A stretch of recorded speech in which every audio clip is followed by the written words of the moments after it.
തിരുവനന്തപുരം ശ്രീ പത്മനാഭസ്വാമി ക്ഷേത്രത്തിലെ ഇക്കൊല്ലത്തെ പൈങ്കുനി ഉത്സവത്തിന് കൊടിയേറി. മീനച്ചൂടിൽ നാട് ചുട്ടുപൊള്ളുമ്പോൾ മഴയ്ക്കായി ദാഹിക്കുന്ന ഉക്ഷരതയിൽ നിന്ന് ദേവേന്ദ്രനോടുള്ള 10 നാളത്തെ പ്രാർത്ഥന കൂടിയാണ് പൈങ്കുനി ഉത്സവം. ദേവേന്ദ്രനെ പ്രീതിപ്പെടുത്തിയാൽ മഴ കിട്ടുമത്രേ. അതിനായിട്ടാണ് കിഴക്കേ നടയിൽ ആകാശം മുട്ടുമാർ ഉയരത്തിൽ പഞ്ചപാണ്ഡവന്മാരുടെ ഭീമാകാര രൂപങ്ങൾ സ്ഥാപിച്ചത് എന്ന് വിശ്വാസം. തിരുവിതാംകൂർ രാജകുടുംബവുമായി അടുത്ത ബന്ധമുള്ള ചരിത്രപ്രസിദ്ധമായ ശ്രീ പത്മനാഭസ്വാമി ക്ഷേത്രത്തിലെ പ്രമുഖ വാർഷിക ഉത്സവമാണ് പൈങ്കുനി ഉത്സവം.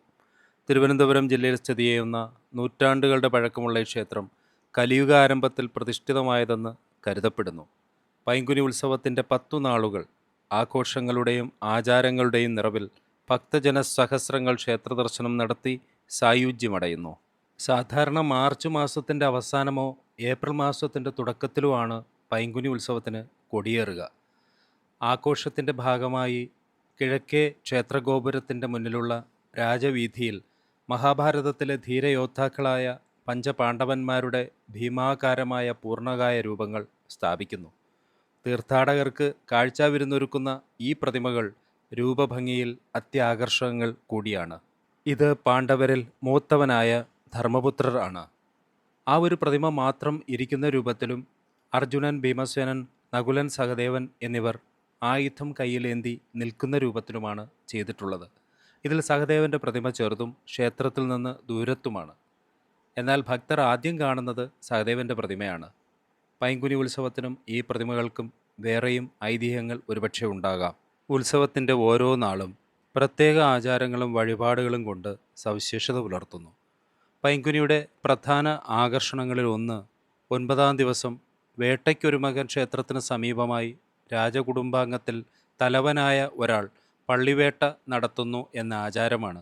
10-ാം നാൾ ആറാട്ട് ഘോഷയാത്രയോടുകൂടിയാണ് ഉത്സവം അവസാനിക്കുക. ആചാരപരമായി വിഗ്രഹങ്ങൾ കടലിൽ നിമജ്ജനം ചെയ്യുന്നതിനായി ശംഖുമുഖത്തേക്ക് ഘോഷയാത്രയായി പോകുന്നു. ഈ ചടങ്ങാണ് തിരുവാറാട്ട് ഘോഷയാത്ര. രാജാവ് ഉൾപ്പെടെയുള്ള തിരുവിതാംകൂർ രാജകുടുംബത്തിലെ പുരുഷന്മാർ ദേവതകളെ അനുഗമിക്കുന്ന ഈ ഘോഷയാത്ര ഭക്തിയുടെയും ഗാംഭീര്യത്തിൻ്റെയും ഒരു കാഴ്ച കൂടിയാണ്. ഘോഷയാത്രയിൽ പങ്കെടുക്കുന്ന രാജകുടുംബാംഗങ്ങളുടെ കാഴ്ച ഉത്സവത്തിന് സവിശേഷമായ ഒരാകർഷണീയതയും ചരിത്രപരമായ തുടർച്ചയും നൽകുന്നു.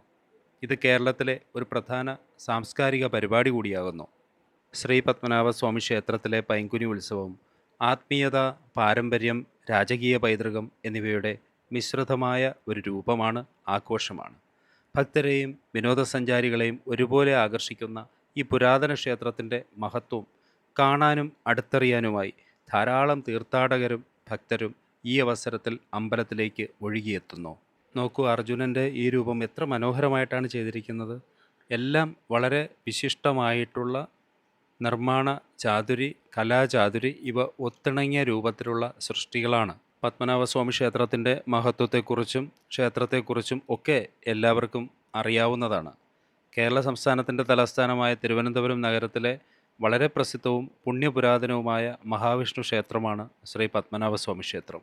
അനന്തൻ അഥവാ ആദിശേഷൻ എന്ന നാഗത്തിൻ്റെ പുറത്താണ് ഭഗവാൻ ഇവിടെ യോഗനിദ്ര പൂണ്ട് ശയിക്കുന്നത് എന്നാണ് വിശ്വാസം.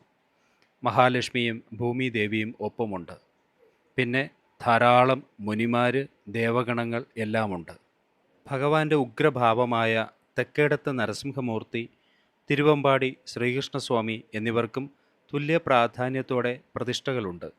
ക്ഷേത്രത്തിന് ചുറ്റുമുള്ള കോട്ടമതിലിൻ്റെ കിഴക്കേ കോട്ടയുടെ വാതിലിന് അഭിമുഖമായാണ് ക്ഷേത്രത്തിൻ്റെ പ്രധാന ഗോപുരം സ്ഥിതി ചെയ്യുന്നത്.